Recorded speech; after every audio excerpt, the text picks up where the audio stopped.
වෙළුද්දාරා සූත්‍රය මම බොහොම ඉක්මනට මේ කරුණ ටික කියන්න. වෙළුද්දාරා සූත්‍රයේ වෙළුද්දාරාජ බමුණන්ගේ ගමට බුදුහාමුදුරුවෝ වඩිනෝ.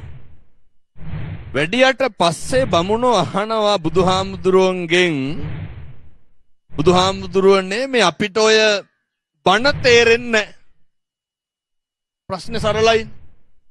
බණ තේරෙන්නේ නැහැ. මොකක්ද කියලා තේරුම් ගන්නත් බෑ. බුදුහාමුදුරුවෝ මොකක්ද දේශනා කරන්නේ බොහොම සරලවම. ඔබතුමා කියපු කාරණේනේ අර කාලාම සූත්‍රනේ මායිති කරායි මා පරම්පරාවේ තක්කන අය. තථාගතයන් වහන්සේ බමුණොන්ට කියනවා මොකවත් තේරෙන්නේ නැත්තම් මොකද කරන්න ඕන? අත්ූපනායික ධර්ම පිළිපදින්න. මොනවාද අත්ූපනායික ධර්ම? හෙට ඉඳන් පුරුදු වෙන්න. අපිට වෙනවට අකමැති දේවල් තියෙනව නේද? අනුන්ට නොකර ඉන්න. එච්චරයි. අපිට වෙනවට අපි කැමතිද අපිට බනිනවට? අපි කැමතිද අපි ගැන කේලම් කියනවට? අපි කැමතිද අපි ගැන ගතු කියනවට? අපි කැමතිද අපිව පීඩාවට ලක් කරනවට? කවුද කැමති අපි අපහසුතාවයට ලැජ්ජාවට පත් කරනවට?